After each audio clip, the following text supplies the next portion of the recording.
आप किसी भी चीज को लेकर चिंता करना छोड़ दीजिए, क्योंकि हमारी चिंता कोई और कर रहा है। इसलिए आप चिंता छोड़ उस काम पर पूरा फोकस लगा दीजिए जिसे आप अपने जीवन को बेहतर बनाने के लिए करना चाहते हैं। अगर यह सब करते हुए आपके साथ कुछ भी बुरा हो जाता है तो भी आपको बिना रुके अपनी मंजिल तय करनी होगी, आगे बढ़ना होगा, क्योंकि हमारे साथ जो कुछ भी बुरा या अच्छा होता है यह सब कुछ पहले से तय होता है। इसलिए इस बारे में चिंता करके आप अपना समय बर्बाद करेंगे और कुछ नहीं। भलाई हमारी इसी में है कि हमें बिना परेशान हुए अपने बहुमूल्य काम को तय सीमा पर पूरा कर लेना चाहिए। भगवान हमारे बारे में सब कुछ पहले से तय करके रखे हैं, बस हमें चिंता छोड़ लगातार प्रयास करते रहना चाहिए। अंत में हमें जो मिलना है वह मिल जाएगा। इस कहानी के माध्यम से आप ऊपर वाले की मर्जी को समझें। दो लड़के एक आश्रम में काम करते थे। वे दोनों अपने गुरु की दिन रात सेवा करते थे। उन दोनों लड़कों में से एक लड़के की बहन की शादी तय हो गई थी।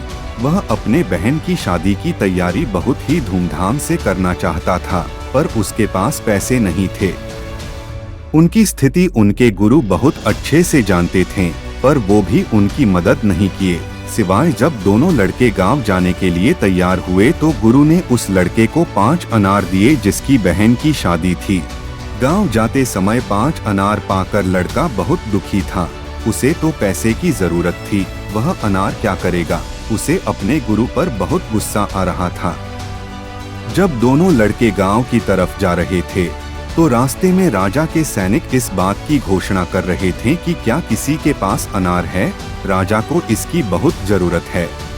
हमने बहुत प्रयास किया पर हमें इस क्षेत्र में कहीं भी अनार नहीं मिला। राजा की बेटी बहुत बीमार है, उसे दवा के लिए अनार की जरूरत है। दोनों लड़कों ने सोचा, हमें अनार की कोई जरूरत नहीं है, ये अनार हम राजा को दे देंगे और उनकी बेटी का अच्छा इलाज हो जाएगा। दोनों लड़कों ने अनार होने की बात सैनिक को बताई। सैनिक उन दोनों लड़कों को लेकर राजमहल पहुंचे और लड़कों ने अनार राजा को सौंप दिया। राजा ने उन्हें इसके लिए बहुत सारा इनाम दिया, पैसा, जेवरात और भी बहुत कुछ। उस लड़के की बहन की शादी बहुत धूमधाम से हो गई।